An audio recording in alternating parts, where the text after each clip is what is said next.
7 முக்கிய தொழில்துறைகளை சேர்ந்த 1,00,000 தொழிலாளர்களிடம் நடத்தப்பட்ட ஆய்வில் சுமார் 16.91% தொழிலாளர்கள் வேலை தொடர்பான உளவியல் சிக்கல்களால் பாதிக்கப்பட்டிருக்க வாய்ப்புள்ளதாக மனிதவள அமைச்சர் டத்தோஸ்ரீ ரமணன் ராமகிருஷ்ணன் தெரிவித்தார். இந்த பிரச்சனைக்கு செயற்கை நுண்ணறிவு அல்லது டிஜிட்டல் மாற்றங்கள் மட்டும் காரணமல்ல.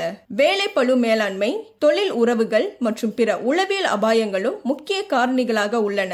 இவை தொழிலாளர்களின் மனம் மற்றும் உடல் நலனை பாதிப்பதோடு சில சந்தர்ப்பங்களில் தொழில்சார் நோய்களாகவும் கருதப்படலாம் என அமைச்சர் எச்சரித்தார். இந்த ஆய்வின் முடிவுகள் தொழிலாளர்களின் மனநல பாதுகாப்பை மேம்படுத்துவதற்கான தடுப்பு உத்திகளை உருவாக்க மனிதவள அமைச்சுக்கு உறுதுணையாக இருக்கும். மேலும் உளவியல் நிபுணர்களை உருவாக்குதல், சிறப்பு பயிற்சிகள் வழங்குதல் மற்றும் விழிப்புணர்வு பிரச்சாரங்கள் போன்ற நடவடிக்கைகளையும் மனிதவள அமைச்சு முன்னெடுத்துள்ளது.